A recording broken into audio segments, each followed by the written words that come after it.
I don't want to be a product of my environment. I want my environment to be a product of me.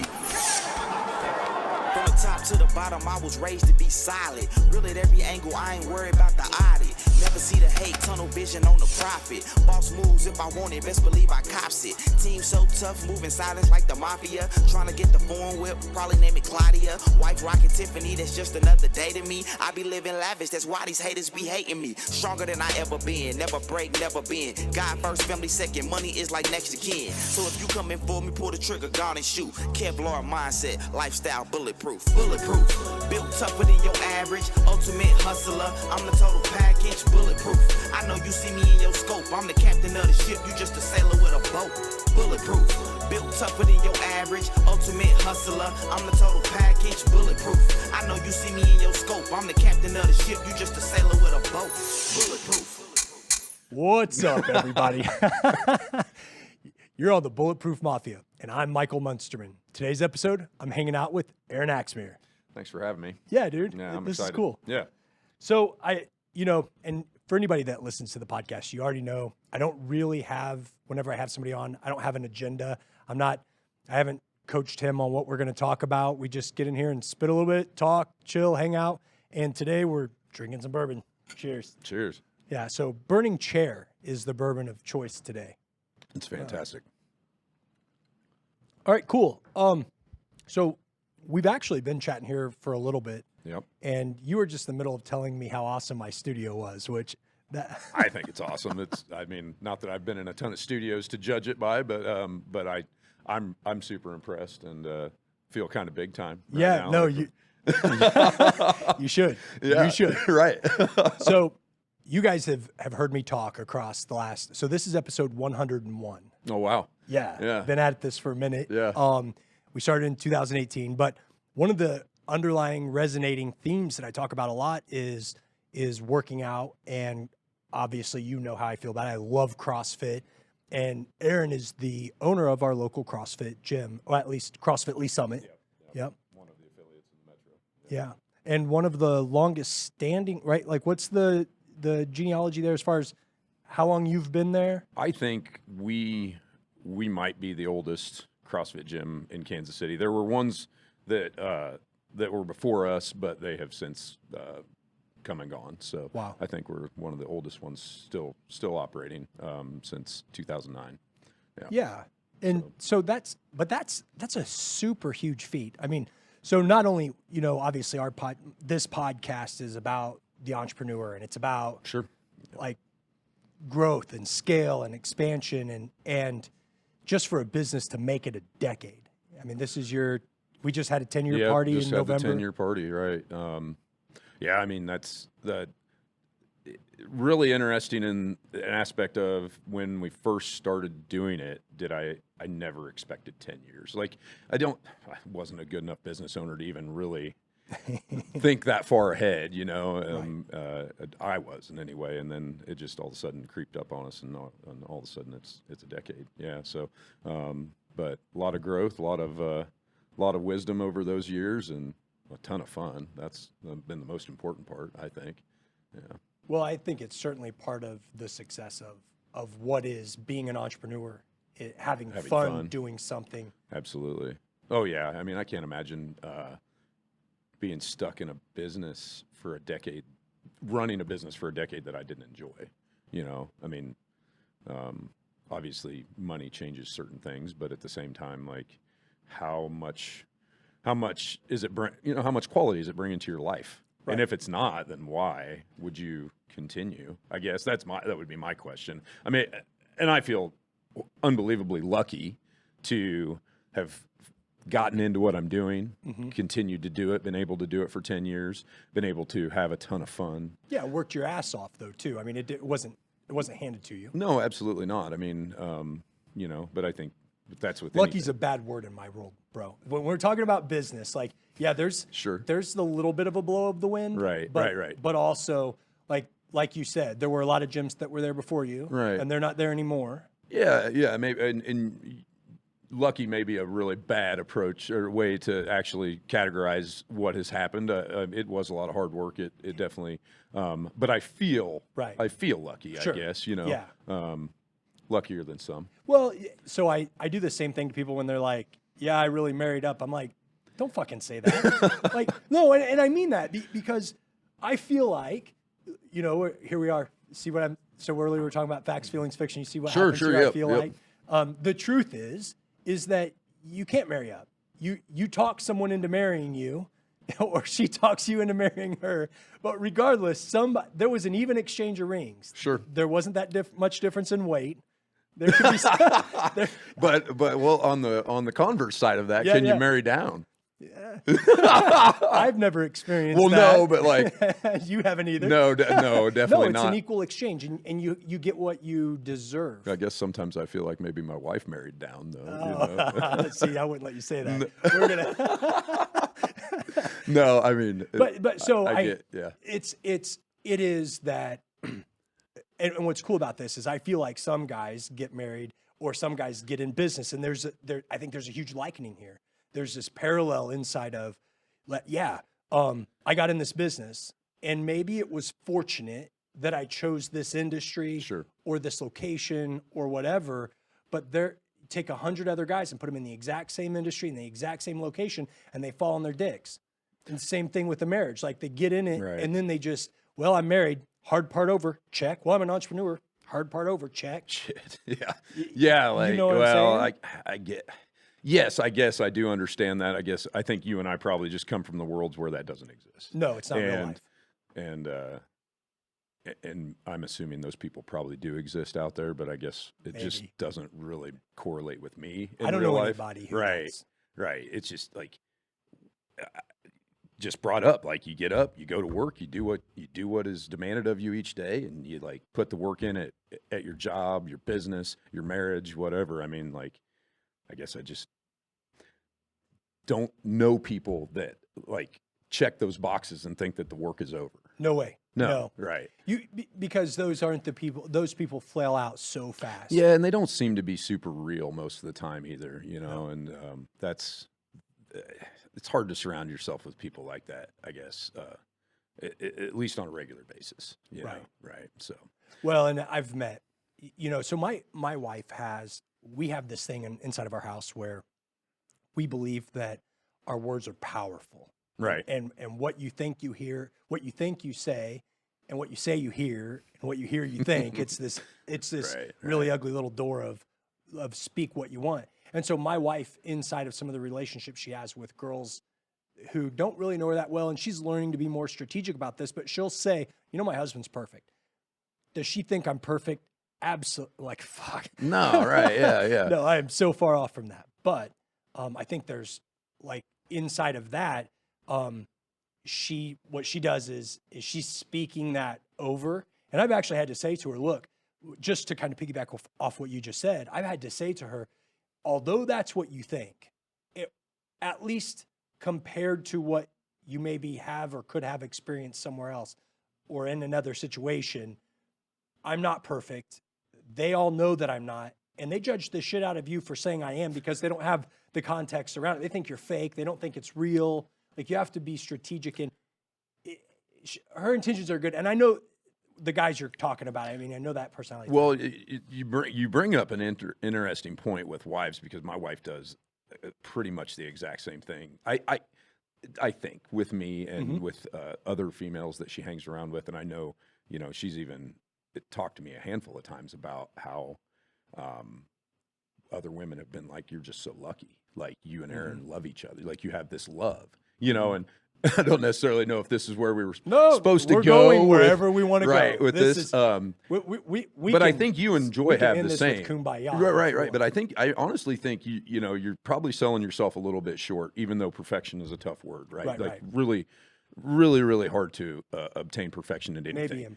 Maybe impossible, right? But I think you and Joy are very similar to Jess and I. Like, we really, like, man, we have our problems just like every other married couple, but we do a really great job of like bringing it back together and like understanding that, hey, it's us against the world. Yep. You know, like 100%. yeah, it's us against the world. And like, if you're not on each other's team, like whose fucking team are you on? Right. You know, and so. Dude, so when you hear somebody who says, like when I hear somebody who speaks over their relationship, like wives, man, like they have no idea how much power they have inside of how they make their husbands feel.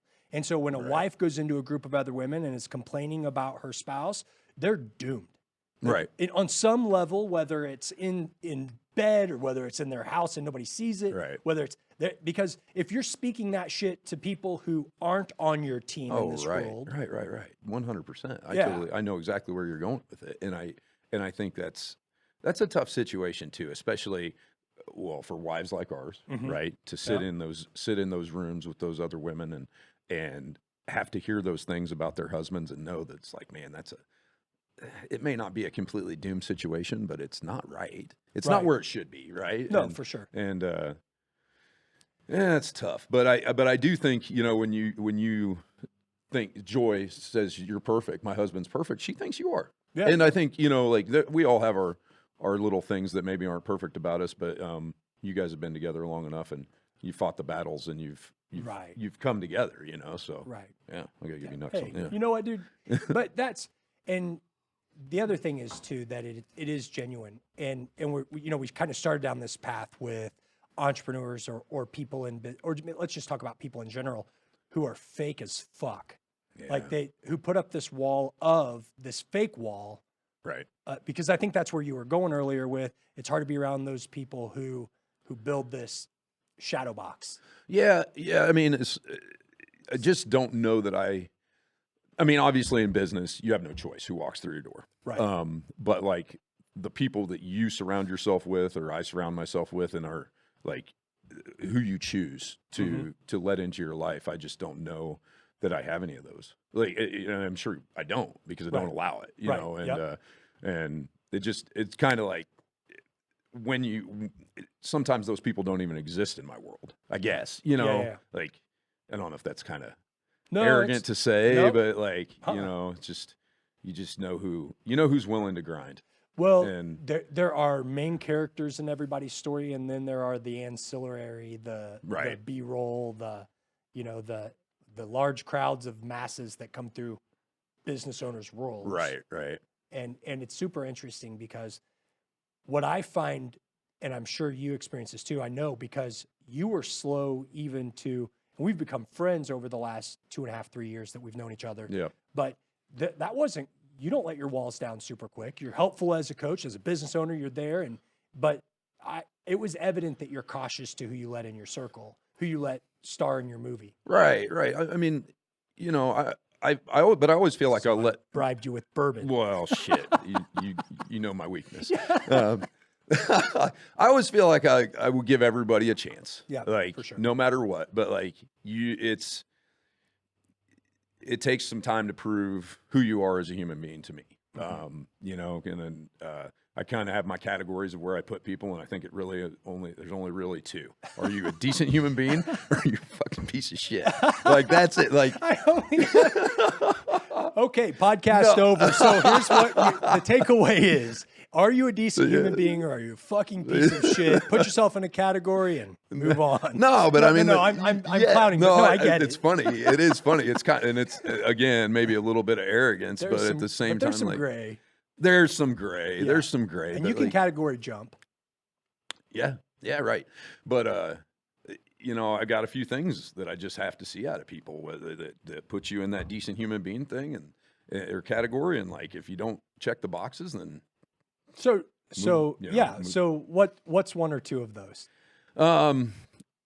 You know, how you treat other people first and foremost, because we see it in the gym. Obviously, you see, for sure. You know, you see how these groups interact with each other, and it's always been really interesting to see that group interaction day in and day out from my standpoint, because it's probably a little bit different than others, because I get to stand at the forefront of the room. I get to analyze everybody's actions, movements, not all conversations, because I'm not privy to all of that stuff, but like immediately, how do you treat other people? Do you go up and introduce yourself? Do you inquire about them? Like, that's a big thing to me. Like, if somebody asks questions, and is wants to know about the other person, like that shows right there that you've got a level of at least understanding that in order to make somebody feel comfortable, we need to start some give and take. And that usually starts with a couple questions. Where are you from? What do you do?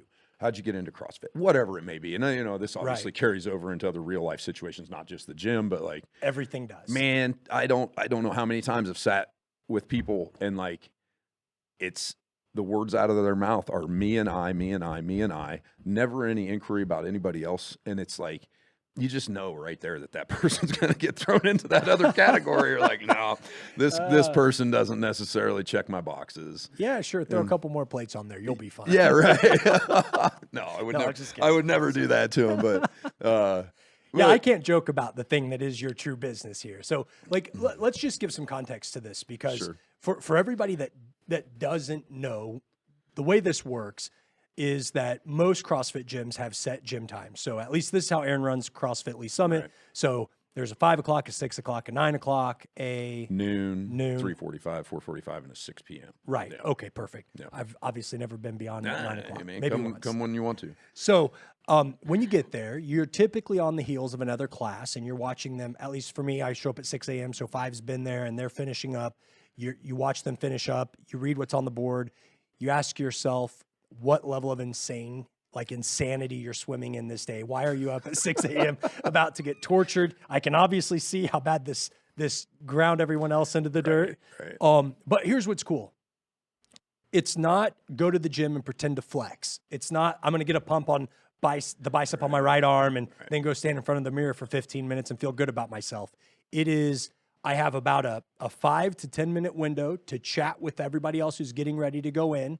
And then I've got about a 60-second to 90-second window to say hi to the people as they're cleaning up their stuff and exiting the gym while we're getting ready to get warmed up. Get the shit kicked out. No. Well, in a sense. Yeah, not every day, I would say. Obviously, we try to ebb and flow the days that it's the intensity versus the volume and things like that. And it's so perfect. Yeah. Like I definitely don't want to squash the quality of training that the experience is. So. No, and I don't think you did that by any means. I think I like when people kind of talk about it like that because first and foremost, I would rather, if somebody's new to it, never been there before, I would rather them know this is going to be hard. This is going to be hard. It's going to be hard. It's going to be one of the hardest things you've probably done in your life because most people, I think, are the majority of people are scared of hard. Well, they don't, and they don't know how to push their body the way that there's something that little timer does. Right. That that you can't do to yourself at home by yourself. The timer, the competition of people you may have worked out with for months, years, whatever. You get other humans that you get a little competitive with, and they may not even be in the same class. Hence the results whiteboard each day. We've got a board that we write the scores down on if it's a scored workout, and that just gives somebody a way to push a little bit harder, not just necessarily chasing the clock or the weight on the bar or whatever. Right. Yeah. So, but yeah, man, I don't try to sugarcoat it for anybody ever. And especially the first day when I do an on-ramp class, fundamentals class for people, I try to let them know up front and be super honest. This is going to be hard, maybe the hardest thing you've ever done in your life, but it's going to be worth it first and foremost. Like what you're going to get out of this is going to be totally worth it. And go ahead. Yep. So I'm going to stop you there because I want to come back to that. So, just to kind of cap here, what we're talking about is like, and not even necessarily intentionally not thinking, well, I'm going to come into this and talk about CrossFit, but you don't have a lot of time with the people as far as communicative.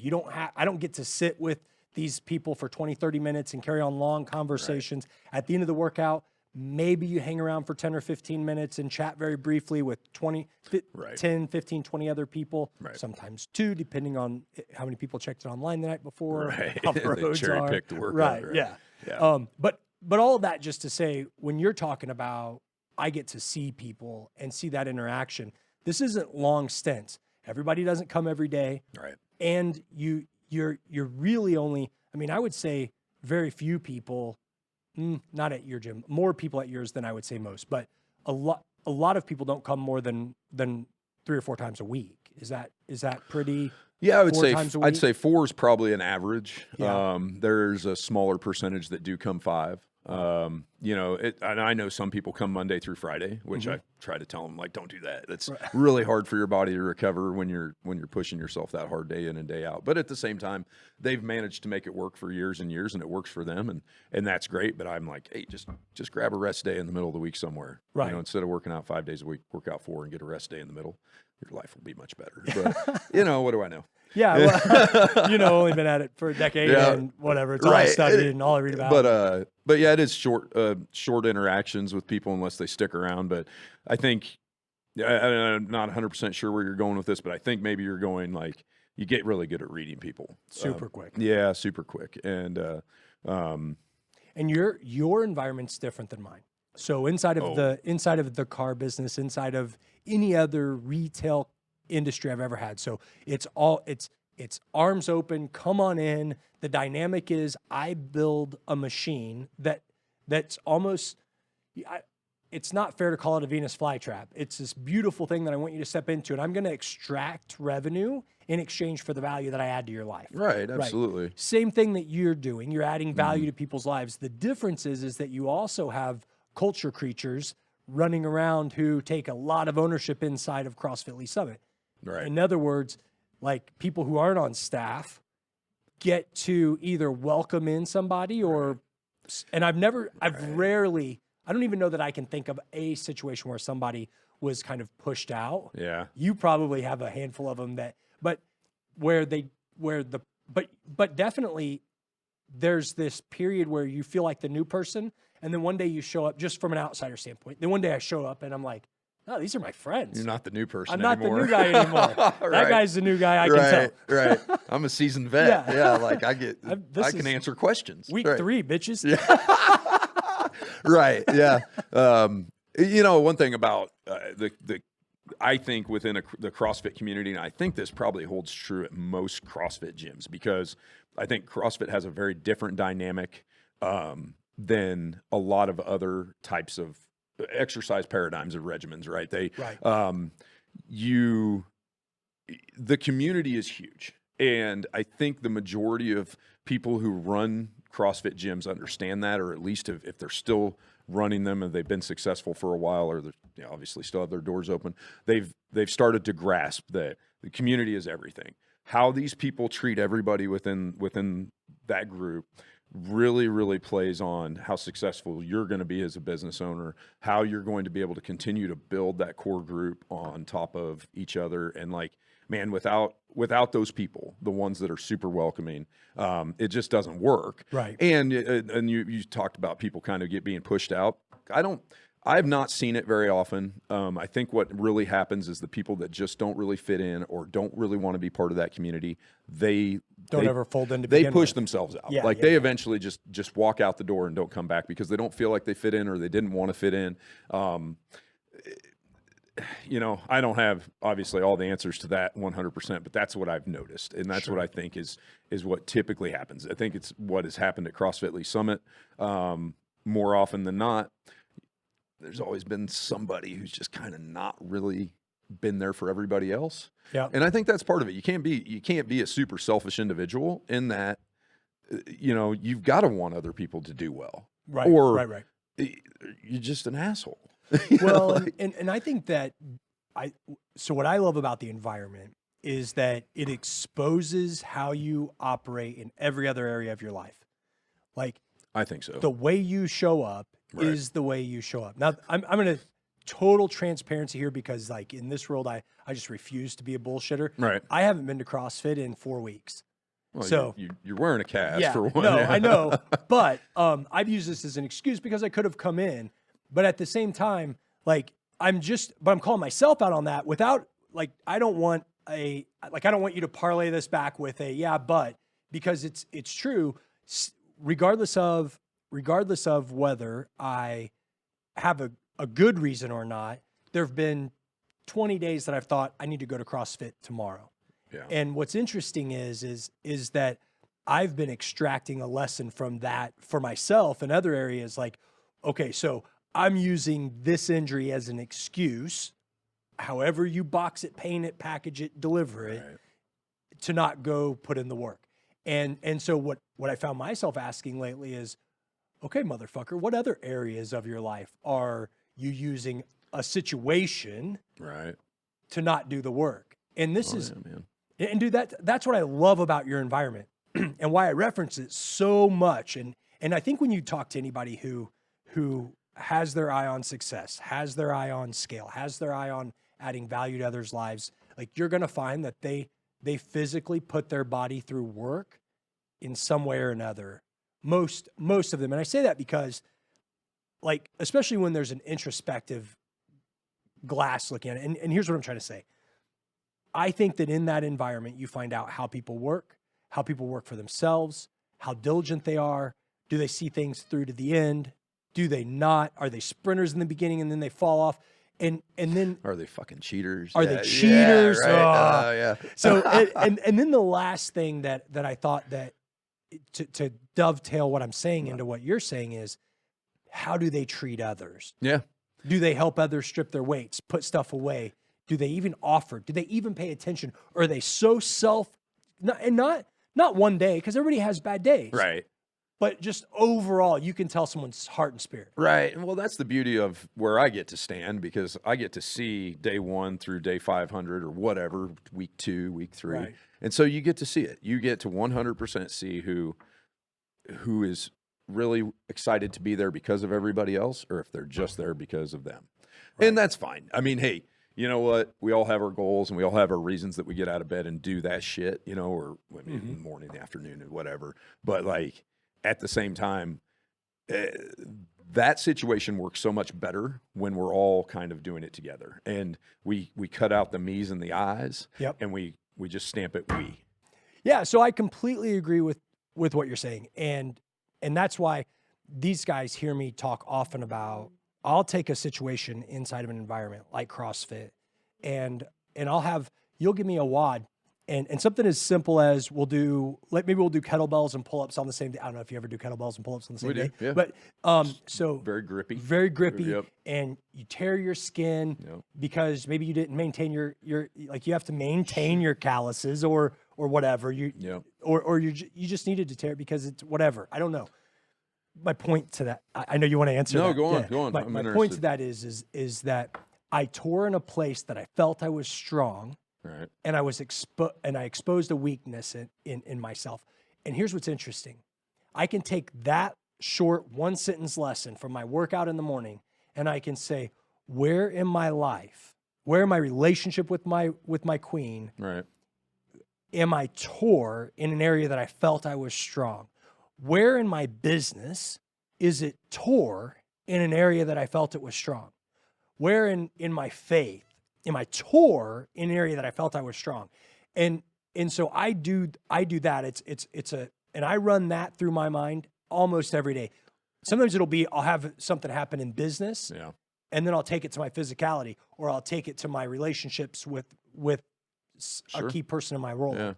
And so well, I like that analytical side of it. That's really interesting. I don't think I probably think about it quite as deep as you do when it comes to some torn calluses. But hey, I've got to come up with content for a podcast. No, man, I dig that. Like that's true. Yeah, it is true. There's definitely spots I can now start to rattle off and click the knot. Connections, right? I'm like, oh shit, man, you just opened up a whole bag of worms that I didn't even know. No, So here's an interesting thing, and I'll twist it on you. So let's use something we were talking about earlier. We were talking about end of year. Yeah. End of year, and you were talking about tax time, right? Like, or just numbers in general, sure. Yeah. So tell, like, I don't want you to get personal or anything. So what were you talking about earlier? Just my wife and my relationship when it comes time to do the end of the year stuff. Right. Yeah, like it becomes a little stressful. Why? And here's what we're trying to do. In one sentence, a very succinct, like, this is why. Because it's uncomfortable. And is it would you say it's uncomfortable because it's that time of year where you're forced to look at the reality of the situation without any of the stories? Yeah, absolutely. Okay. You can't bullshit yourself at the end of the year. The numbers don't lie. It's It's absolute. It's So if you were to look at your business from and that's what you're talking about, from an absolute standpoint, when you can't bullshit yourself, it is what it is. sure. The numbers don't lie. All these are super great. So Yeah. in your relationship, have you given it an end of year assessment? No, I mean, like no, I haven't. So let's look at the numbers. Like, how often have you been intentional about your? Now I'm not asking you this. This Right, is for everybody else Right. because part of this is I really want this to be actionable for people. So No, I think this is great. Yeah. I think that somebody will take some value from that. they Yeah. should, Yeah, because absolutely. how often do you take your wife out on a date? How often do you send her a text message and tell her she's beautiful without Right. like, I'm trying to get laid tonight? I tell you guys, we know you're trying to get laid every night, but right? Until 40, but that's a whole nother podcast. All right, I'll do that one with you. So then beyond business, your physicality, like, okay, so why don't we go in and grab a scale and a tape and get a food app on your phone and document what you've eaten for 3 days straight. Right. Now let's get real fucking real with the numbers on where you are. Right. Like this is, so that's what I'm talking about. Like Yeah. you were talking about something that's a little painful over there. What I'm saying is spread the pain. Yeah. Like take that shit and just migrate it across everything and get real. Well, I think that's super healthy to do. I mean, and Yeah. it's obviously very beneficial for people that are in our situations, business owners and people that like to, I don't want to say necessarily that we enjoy that. I don't really enjoy pain per se. I mean, but I like the way I feel afterwards, just like most people. They get the endorphin rush and things like that. But I dread the initial ripping off of the Band-Aid. Right. I'm like, oh That man, first I break don't of want the to callus. fucking row anymore. You know, like I don't want to run anymore. Shut up. Okay, so at some point on this we're gonna talk about running and rowing a fucking, like, how many miles did you row? And like you wrote, there was one time where I've you rode a rode marathon. a marathon. Yeah. So he got on a row machine and rode a marathon. only because I couldn't run because I Right. rolled my ankle 2 days before and it was like the size of a football. Yeah. So Yeah. all that bullshit about I don't like pain. Well, I don't like it any more than anybody else does. I think my only reason, or maybe the reasons that I put myself in those situations, is because I am ashamed of who I am. Mm. Oh, could get deep. Yeah, Right? no. And not I'm necessarily gonna like, sprint away from this cliff fast. and or maybe not ashamed of who I am, but ashamed that I'm scared of doing it. Like, you know, like you fear that, or I Right. fear the distance, the time, the discomfort that's going to be there. And so in my mind, it's like, fucking pussy, what are you so scared of? Like, just go Right. fucking do it. Right. And like, it'll be over before you know it, because man, the time's going to pass regardless of what you do. And like, it's only how you spend those minutes that matter. So like, dig in and get uncomfortable. Well, and so the other thing that I've found too, and look, so this is a muscle that, one, I feel I have a hard time in integrity sitting here right now talking about expanding, but this is where that cast story is coming into play, right? Sure. But the other thing is too that I'm not as flexed in the muscle of creating suck. Yeah. But I recognize that, and this is something that I've said a lot of times on here, there is so much power on the other side of suck. Oh, absolutely. And in interpersonal power and strength. I mean, you look at, Right. you've heard of Andy Frisella, right? Like the MFCEO podcast. Yeah. He's like First Form Nutrition owner. Yeah. Oh, yeah. Out of yeah. St. Louis. Yep. I know exactly who All he right, is. cool. Yep. I've not watched much of his stuff. Yeah. I'm familiar with the supplement line and all Yep. that, and have lots of athletes. So that you've use heard of his, have you heard of his 75 hard? Just recently, like 2 days ago, somebody brought it up. A Oh, wow. gallon of water a day, a certain amount, working out 45 minutes twice a day for 75 days. Or something. One of those 45 minutes is inside and one's outside. Yeah. And pick a diet, any diet, and stick with it. Sure. No alcohol, no tobacco for 75 days. That sounds awful, but Yeah. I Yeah, know. no, I mean, like yeah. I went last year. I went January 1 till tax day with no alcohol, and I Right. don't use tobacco anyway, so it doesn't really matter. But at the same time, like, It but sounds when you're not in the mood, or Right. you're not in that stage of your life, like cutting out the things that bring you joy sometimes gets a little shitty. But I understand 100% people need to do that shit. And so what I love about what he's done and what he's created there is it's this really, like, for him, everybody chases physique. Right. And he's super intentional about saying, motherfuckers, I don't care about your physique. This is a mindset challenge. Getting disciplined. Like, there's so much to it. You Right. know? Not so much to it. Like, it's really That's simple. pretty simple. It's really simple. Yeah. You just do the Hard same. as shit. You do the same thing every day, no matter how bad it sucks. For But 75 days. yeah, sure. 45 minutes inside and 45 minutes outside, no matter what. I love that because one thing that this last year gave me more than anything was more time training outdoors because of the amount of running that I was doing. Yeah, so why don't you tell everybody what you were training for? I trained for a 100-mile endurance run called the Ozark Trail 100. And I give you a little bit of a backstory on myself. For sure. I am not a runner. I don't I don't enjoy it much. I did it because I wanted to, for one, take on a challenge that I thought to myself, I might not be able to complete this. I wanted to do something there was a chance that I would fail. And I also wanted to take a step back away from the way I had been training previously to allow an injury to heal. Yeah, shoulder that I had surgery on that was a really a mess. And the doc that put it back together did an amazing job. It's better than it's ever been. And so, but back to the outdoor thing, that was the best part of the whole year, was like getting to be out in nature again. And like, it has revitalized a piece of me that I didn't know was dead. Like I forgot how much I liked being in the woods. I forgot how much I liked being out, just seeing the deer, the mushrooms, the things that if you don't stop and like actually enjoy once in a while and realize how amazing just Mother Nature is in the world, like you just miss it, man. Right. And you don't, and I think so many people just let that part of the world pass them by day in and day out. And I love that he's saying, get outside and do something. Right. Like, yeah, no, for awesome. sure. Awesome. And so is that the Colorado hat here? Is this you secretly like Yeah, nature's man, calling? The mountains call to me, bro. Like my wife knows this, and the mountains she called all of us. Yeah, and like I start getting grumpy and kind of whiny, and she's like, "We need to go to the mountains," and I'm like, "Yeah, let's go." You know. So look, I just told Joy last night. I'm like, in February, why don't we sneak away for 3 or 4 days and go skiing? Because I'll be out of this, and let's go. So if you guys want to go along, I mean. I don't ski, but I'll sit in the. What, you don't ski? Nah. Is it too knee intensive? Like no, I have a broken vertebrae in my lower back, and it's just one of those things where a sudden stop from like high speed, could be like this complete paralysis from the waist down type of situation. So I'm kind of like, I think I'm gonna stay off the sticks, sliding down the snow.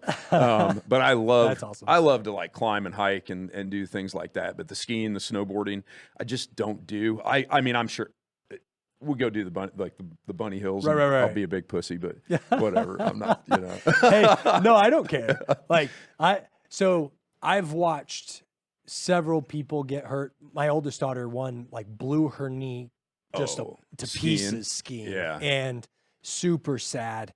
And she was trying to go to a slope with me and my youngest daughter, because my youngest daughter and I went down at once, and then my oldest daughter's like, if Maggie can do it, well then sure, Brooke thinks she can do it. So but it's real. I mean, it's a real, like some real dangers. Yeah, and I'm not the smartest person, and I would be like, oh, if Munsterman's doing it, I'm going right behind. I'm like, here we go, buddy. You know, like, and we'll get to the bottom one way or the other. Yeah, I'm like, I might be 40, but I'm still like 18 in my head. Yes, yeah, I'm stupid. No, that's awesome. Well, so just like recap to where we are right now. So we've talked about our relationships and our wives, who I think we need to go on record saying that I think Joy's perfect as well. Oh man, I'm. Don't say you married up. I will. I'm not going to say that. I'll kick your stool. It'll be really embarrassing. She married down. How about that? It's bullshit. It's a story. It's a story, but no, I'm an extremely lucky man. Just you earned it. Same thing. Yep. I did. I chased her for a long time. Yeah. And she finally, I just wore her down. That's awesome. Me too. Right? Me too. Yeah. I think that's what you got to do. I don't think I'm allowed to tell this story of Joy and I on a podcast that's put out publicly. So I'll just say I chased very aggressively. Oh, okay. Very well. I was like, oh, are you going to tell it? Like, no way. Man, Dude. you're a ballsy dude. No. So it was funny. You know, we were talking about earlier groups and people like recognizing that you don't fit in and like the attrition. like, I just love this because we've went across the track here, right? Like, but we're talking about our wives and being thankful for them. And we've talked about business, we've talked about everything else. And what I've appreciated about our friendship too is you and I don't agree on everything. No. I'm 100% certain of that. Sure. But I also know that we have enough respect for each other and our commonality. Right. And I think that one thing that puts us in this category of, okay, over here is where I put good people. Sure. Like, to me, how you treat others is, and I watch you close, and what I appreciate about you and what you're doing inside of your business is that I watch you invest a lot of unearned time.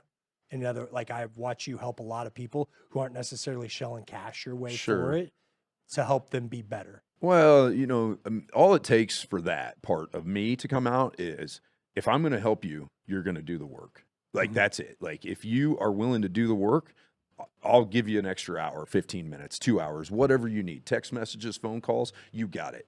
But if you're going to fucking take my advice, have me show you shit to do to help you get better, whatever, and you're going to slough it off and do it once and be like, oh, I did it once and it didn't work, then fuck you. Like, done, never again. And I write you off, not as a bad person. I don't put you in a different category. No, you didn't get decategorized. You just got like, hey, you're not earning it anymore, and like, but there's got to be some of that. Like, I think every business owner, regardless of what you're doing, you're going to have that time that you spend you don't get paid for, right? We all do it.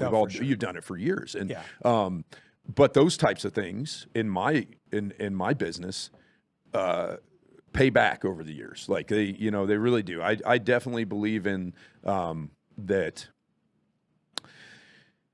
Yeah, things always come around, right? Like, you take a beer, you bring a beer type of thing. That's kind of rules we live by at the gym. Like, if you take a beer out of the fridge, you bring a beer, right? I love this. And so, like, it's a gym with beer in the fridge. Man, you guys earn that shit. We all do, right? No, you're not kidding. Yeah, you do. Yeah. And so, like, that's kind of the way I live my life. Like, if I spend an extra 15, 20 minutes, an hour with you, helping you on a weakness, some stability issues, whatever it may be, the ones that put in the work, they appreciate it. And 9 times out of 10, they're going to tell somebody else about it. Not necessarily somebody in the gym, but somebody that needs what they just got and needs what we do, And so, and I think that's how CrossFit Lee Summit has been very successful over the years, and continuing to bring and add to that core group, because people come in and realize that the value they get added to their life there is so worth the $100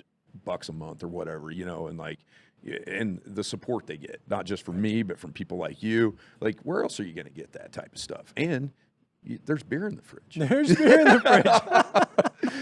Yeah. So what's interesting is you wouldn't dare drink a beer before a workout, and you can't drink a beer after the workout. So it's almost like this blind bait. Definitely expose yourself if you. Oh, there's a handful that'll drink the beers after the workouts, and they can, because they're badasses. Yeah, they're badasses. Hard chargers. Right. I get offered them. Hey, you want a Blue Yummy? I'm like, no, man, not for me. Not after a workout. That's but funny. Wait, give me a couple hours, and I'll meet you downtown. Yeah, that's awesome. Yeah. So. Well, cool. Hey, I've enjoyed it.